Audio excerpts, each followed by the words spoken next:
ieder jaar dan zegt mijn vrouw ook goed voor dit jaar her. Is het nou Puccina of nog Tudderzeel aan meer? Tsjechoslowakien met de fiets en met de tent. Huren we een caravan voor het bedochte cent. Verblijven meestal in de buurt met toks in weer en stroet. Zo gauw is het vakantie is houten weer het heim niet uit. Het landjapie in Limburg is nog schoon.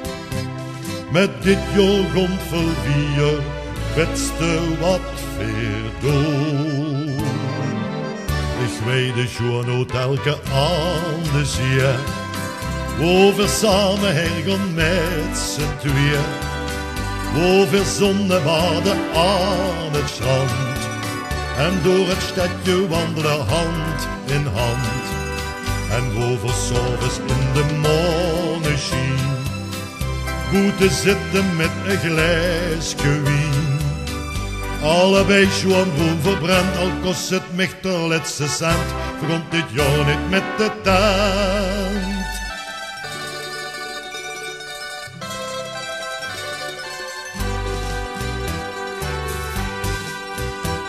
Het vorig jaar toen lagen we op een camping in Kingbush. De regenjas groot uitgeslagen, de ketelen verroes. Regen, regen, regen, af en toe een onweersbui. Er zat dit een dag in de tent, onder een paraplu. Niet broen, maar wel bronchitis, al dag op de weerige hoos. Mijn vrouwen gezicht wie een erpel en ik wie uit je moos. Vakantie in ons Limburgs land is schoon.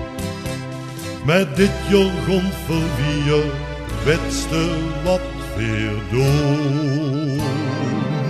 Ik weet de schoon uit elke aan de zee. Wo we samen hergen met z'n twee. Wo we zonnebaden aan het strand.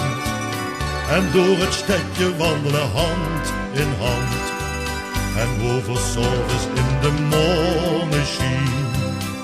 Boete zitten met een glaasje wien. Allebei schoon groen verbrand, al kost het mich de laatste cent. Verkomt dit jaar niet met de tent.